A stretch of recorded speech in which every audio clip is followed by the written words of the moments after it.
a sample of the fake plague. Shut up, you crazy woman. I actually have it in my underwear. He told me to screw off. Pose as a priest to end up in hell.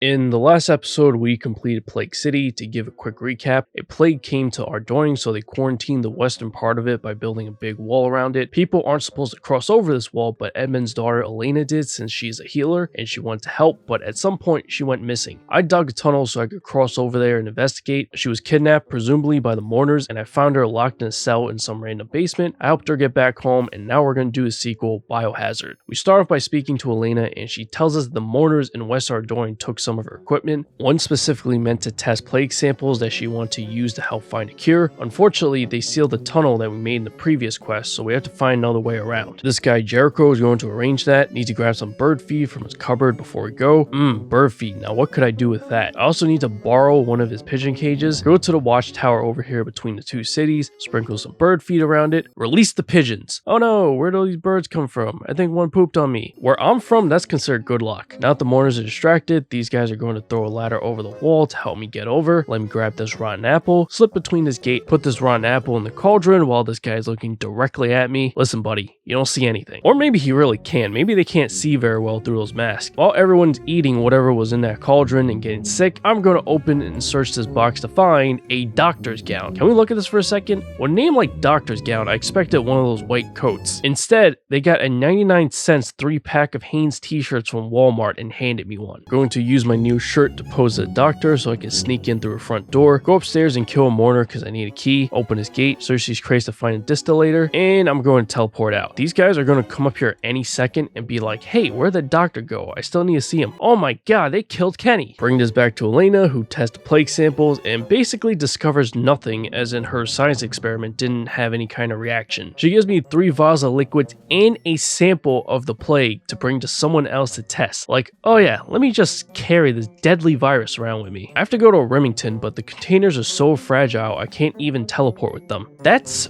reassuring. What I can do is store them in the bank first and then teleport. Access a nearby bank to get them back. Can we look at this chemist guy for a second? How come he gets a white coat? This is exactly what I was talking about. You versus the guy she told you not to worry about. I have to speak to him to get some touch paper, but I cannot tell him I have a sample of the plague or else he's going to confiscate it. Somehow news is already spreading that someone is carrying it around. They're checking people in Varrock, and it would be incredibly suspicious if they find an entire chemistry set on me. He suggests using his guys to help me sneak them in. Alright, but if they get caught, I'm not bailing them out. I'm going to give Chansey the liquid honey because it's not worth anything and he's a degenerate gambler. Give Hops the sulfuric broline because it's poisonous and he's a degenerate drinker. Give Da Vinci the Ethania because it's colorless and he's a degenerate painter. Now we teleport to Varrock. Oh, no. I still have the plague sample on me. I'm so glad you could stop lodestone teleports. Put this in the bank, grab the sample from the Varrock bank. Halt. I need to conduct a search on you. There have been reports of someone bringing a virus into Varrock. And he let me in just like that. This guy isn't very good at his job. Out of all the liquids that I had before, I kept the worst, most suspicious one because the others were in vials which are see-through. Did my guy stuff it in his underwear or something? Talked to these 3 guys to get my stuff back, as if it wasn't bad enough that I poisoned the mourners' food, got them sick, pretended to be a doctor to sneak in, not treat them, and kill their friend. I'm also now going to pose as a priest to sneak in somewhere else. I'm definitely going to hell. This guy is sick, by the way, and seems to be approaching his final days. Ever since she heard rumors of a plague carrier traveling from Ardougne, she's kept me under house arrest. Well, this may be a bad time to tell you that I actually have it in my underwear. No, I was not that happy to see you. He's supposed to be like the science guy. He runs the same test as Elena did earlier and discovers the same thing she did. Nothing. So what about the plague? Don't you understand? There is no plague. Are we sure it wasn't contaminated by my huge Bring this info back to Elena. I think this thing may be bigger than both of us. Oh, stop it, you. I mean, you need to go right to the top. You need to see the king of East Ardoon. I don't think he needs to know about it too. Oh, you meant the fake plague. I assume you're the king of East Ardoin. You assume correctly, but where do you get such impertinence? I get it from finding out the plague is a hoax. Damn, mic drop. To sum up the rest of what he's saying, after some denial, he eventually admits that it is true. Then he tells us that the king of West Ardoin ventured somewhere else where he was captured by a Dark Lord. Ooh, scary. The Dark Lord said he would spare his life if he drank from something called the Chalice of Eternity, which corrupted him, and they joined forces. The walls are meant to protect people from that, not the plague. You know, I don't know what it is. Maybe it's because I've done these quests like 5 times, but I don't trust this guy. The rewards are 3 quest points, 1,250 thieving XP, ability to travel freely through the West Ardoin Gate, and use of the combat training camp north of Ardoin. That brings me to level 10 thieving. I was looking at getting my agility up earlier and was trying to find a quest that was easy or at least somewhat doable, at least at level 1 agility, and pretty much all of them are like, you gotta fight this guy or be able to survive in this scenario, or you just fall a lot with such a low agility level which can cause a lot of damage. One of those, by the way, is Underground Pass, which is actually the next quest in the Plague series, just to give you an idea. I ultimately decided it wasn't worth it. I probably could do some if I get my combat stats up, but either way, I have to train something, so whatever, I don't want to overcomplicate it, I'm just gonna train agility. If this were not a hardcore and I wasn't afraid of death, I probably would do them. I actually have in the past on both RuneScape 3 and old school, so I don't even remember the last time I actually did low level agility training on either game. I'm gonna stay here at the Gnome Stronghold agility course until about level 18. 18 agility, now I'm going to move on to another obstacle. This isn't even a real course, but the Watchtower shortcut. You basically climb up this trellis for 30ish XP, climb back down the ladder, go around, and you do it again. Hope I don't look stupid right now and you could actually just climb back down the trellis instead of going around, but I don't think so. Still pretty slow XP, but definitely faster than the last one. 30 agility, which is what I wanted. I need 5 farming, and there's no good quest to get some farm XP, at least until I get a few levels. I also want it right now, so I'm not going to wait for anything to grow. I'm going to rake weeds until I get it. I'm starting off with the allotments and planting potato seeds in them just for a bit more XP, but I'm not going to harvest them. 2 farming, 3 farming. I'm really scrolling down this page on the Rune Wiki to find farming patches. 4 farming. Look where I am. I'm really not kidding. Who uses this patch? There we go. 5 farming. I'm here at the Barbarian Outpost where there are 4 spawns for regular planks. I only need 16 of them, so basically pick them up, then hop worlds a couple more times. I need nails. I'm going to make some mithril nails because that's all I have the ores for. Not a lot though, 1 bar should be enough. 75 nails? I remember when it used to be 15. Going to make some chairs in my house. 2 construction, 3 construction, 4 construction, 5 construction. Just what I wanted, and I need the 2 leftover planks for something else. Perils of Ice Mountain. This quest is basically about global warming.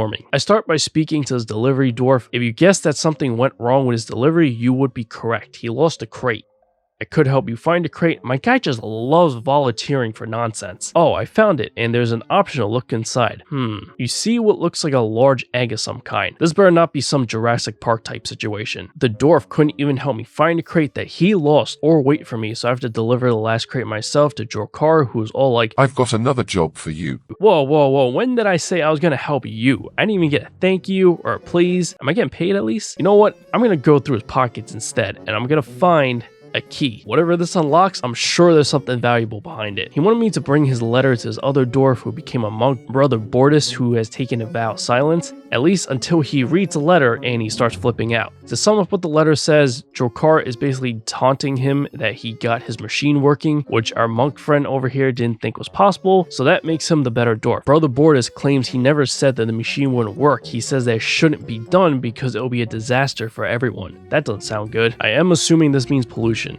Oh no, the roses are dying. Put some compost on it, order it, good as new. It's a bird, it's a plane, it's a gnome parachuting down. Let's go find out what the gnome's up to. He's trying to catch baby ice fiends, and here goes my guy volunteering to help. Again, I don't even know what this is for, but I'm against it. The adult ice fiends are idly standing by while I steal their babies. Then an avalanche happens while I'm on the mountain, This is why we need to stop helping out. Checking to see if there's any damages, and the Oracle's tent is gone. I gotta go retrieve the tent from the bottom of the mountain, then rebuild it. Oh, hey, what's up, girl? How about we go in that tent and The snow. Where has the snow gone? what are you, blind? No, it's gone in the future. There is no ice on Ice Mountain or the other ice mountains. I'm not gonna read you all her riddles and brain teasers, but yeah, pollution. The world ending, we've all seen this movie before. Ha!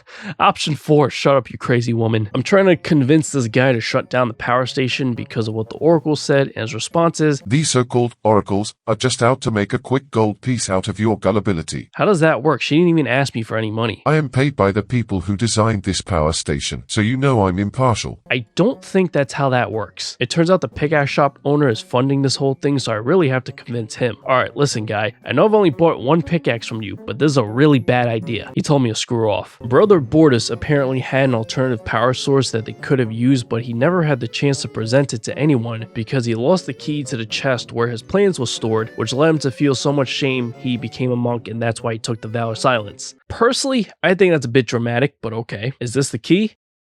That is the key. Where did you find it? It was in Drokar's pocket. Wow, shocker. Considering what he thought happened turned out to be a lie, he said screw being a monk, get his plans for him from this chest in Dwarven Mines, bring it to a pickaxe shop owner, and he's willing to try it out. It seems to be working. Quest complete for 1 quest point, a lamp that grants 500 XP in farming, hunter, thieving, and construction. I don't really care about the other rewards, let's just use the lamp. That brings me to 12 thieving, 30 hunter, 8 farming, and 8 construction. 9 construction, 10 construction. Now I can do Tower of Life. I don't even know how to give a synopsis for this quest. It's weird from beginning to end, just watch. I start by speaking this guy FG by Tower of Life, but you look past the weird cult looking guys in robes, you'll see there are also builders around as well as stuff still in crates within the tower. Safe to say the construction for a tower isn't done yet, and that's what they need my help with, whether that means I have to convince them to finish it or do it myself, but let's be realistic. Most of these quests end up with me doing it myself. I first have to speak to Bonafido, who I guess is their boss. He explains that the alchemists or the weird guys in the robes are up to something in the tower. Who would have guessed? But he refuses to do anything until he gets some answers. This definitely sounds like I'm gonna have to do it myself. He also won't let me in the tower because I don't look like a builder. Luckily, I don't have to get my OSHA certification or anything. He just wants me to dress up in the proper attire. I speak to Black Guy. I need to answer some of his questions to prove my construction knowledge, and he'll give me a helmet. Speak to the Guns, who'll give me a shirt in exchange for a beer. He doesn't seem to wear a shirt anyways. Oh, but I have to in order to enter a building. This guy No Fingers has plenty of boots, but he refuses to give me a pair because I'm not a real builder. What a jerk. I'm gonna pick his pockets instead to get them. All I need now is a pair of pants, which happens to be in these bushes. Do I want to know how that happened? I'm in. I have to search these crates to receive various pieces of construction material, fix this machine with leaking pipes, place the pipes in the proper places on this machine. This is unnecessarily annoying. I have to use the arrows at the bottom to move the pieces. It only moves a little bit at a time instead of just being able to click and drag. Fix up this cage by placing metal bars on it, and that's it. Speak to FG to tell him it's done, and they run off without me. Let's just see what these weirdos are up to.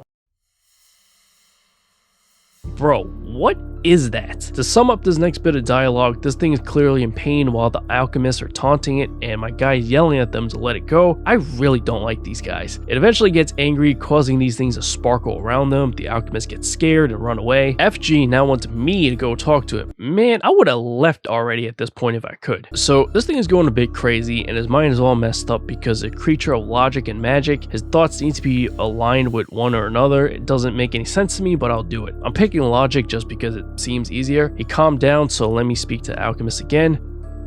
Jump scare. FG is crapping his pants explaining himself right now. He says they picked this spot to build a tower because they found a source of energy in the basement that allows them to create life, and then they all run off. Go down to the basement. This place is creepy. Look at all these cages. Speak to the homunculus and quest complete for 2 quest points, 1000 construction XP, 500 crafting and thieving XP. That brings me a level 14 thieving and construction.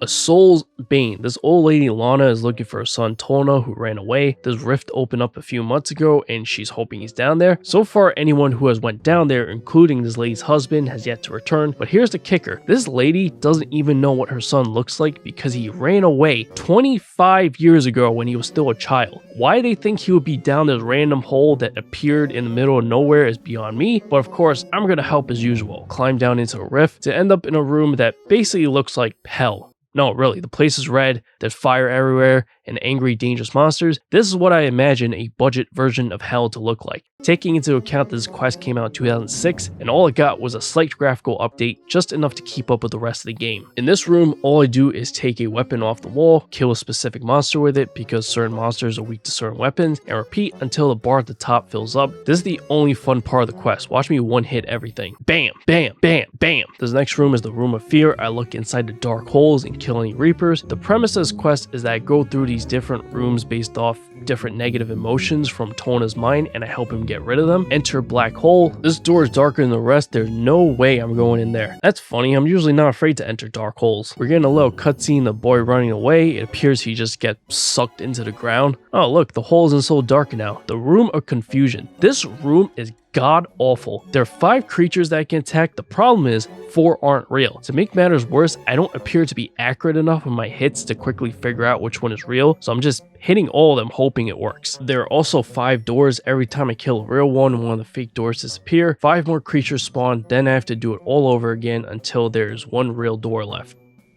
Oh my god, finally. The Room of Hopelessness. Even though this is one of the later rooms, it's one of the better ones actually. There are 5 hopeless creatures and each one has to be killed 3 times, so it's pretty straightforward compared to the last 2. Only problem is I still don't hit very accurately against them, and I don't know if I have enough food for this, but let's hope. I lived, cross the bridge that appeared out of nowhere and go into the next room. You guys see this? What'd I tell you? Low budget version of Hell. This weird creature is supposed to be Tona, the little boy who ran away, and the guy talking to it is the father / the lady's husband. And dad is trying to get his son to calm down and come home, but it doesn't seem to be going so well. Looks like I have to fight him. Oh no, I'm taking so much damage. No, I can't survive this fight. I hope I can hide back here because he seems to be able to use magic and range attacks. Okay, good, he can't reach. I'm gonna teleport to Varrock and get some food. I really need to get my hands on emergency teleport. This is not good. I really hope that doesn't make me redo the other rooms since I have to re-enter the rift. Alright, nice, it put me back here. Now to kill Tona or whatever. I mean, I don't want to kill him because this whole quest was about me saving him, but like, do you see this thing? I'm not messing with him if he straight up became some supervillain. But I would also be pissed if I did all those other rooms just for him to die. Finally got it. Oh look, a man appeared. Hey, look at that, it's Tona, he lived. Tona appears to be back on the surface. Quest complete for 1 quest point, 500 XP lamp and constitution and defense, 500 coins, anger weapon, cosmetic overrides, and access to a rift for combat training. Yeah, no thanks, I'm not going back down there. Use up the lamps, and I also got a couple levels while I was down there killing the things, by the way, so altogether I now have 21 attack, 21 strength, 22 defense, and 27 constitution. I'm going to end this here. This video is brought to you by the awesome members of my Patreon. If you want access to some exclusive perks, check out the link in the description below. Catch you later. Peace.